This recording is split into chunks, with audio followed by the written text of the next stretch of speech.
my first job away from a gym or from, coaching on the judo mat was, working with, as you know, Guy Ritchie for several years, several years, full time. Guy, the Budokai Judo Club the judo was upstairs, and then downstairs was karate sessions and Brazilian jiu-jitsu. Now, Guy, he's phenomenal athlete himself.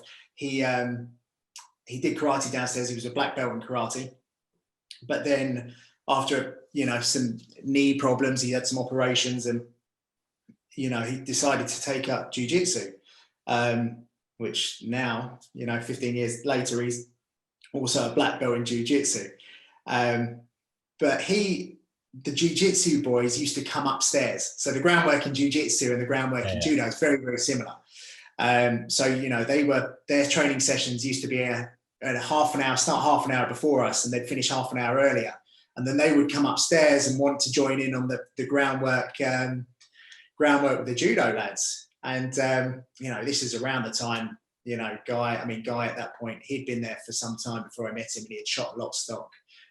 He had done snatch, and he had used several of the chaps from the Budokai. They've all got broken noses or cauliflower ears, like they've just come straight out of the Guy Ritchie film.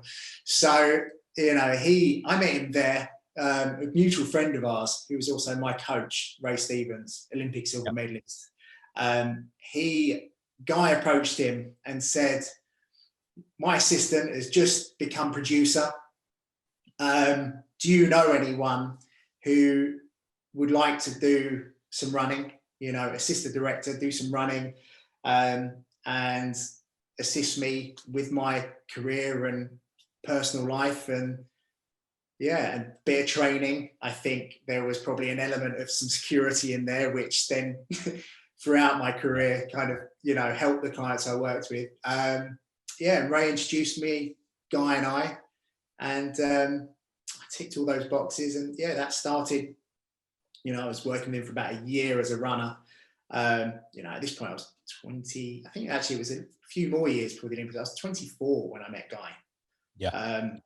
But Guy was awesome. He was super, he knew what my goal was, in terms of what I was trying to do in judo, and his passion for martial arts himself. He took great pride in having someone that worked for him was, at a certain level. And ultimately he got free jiu-jitsu and judo lessons, on a daily basis as well. So it worked out nicely. But that was around about 24 years old, and I was his runner for a year, and then went on to be his personal assistant, executive assistant for 5-6 years after, which for me, I knew nothing about this world, knew nothing about celebrity, and what came with it. I was a 24-year-old kid that just wants to fight.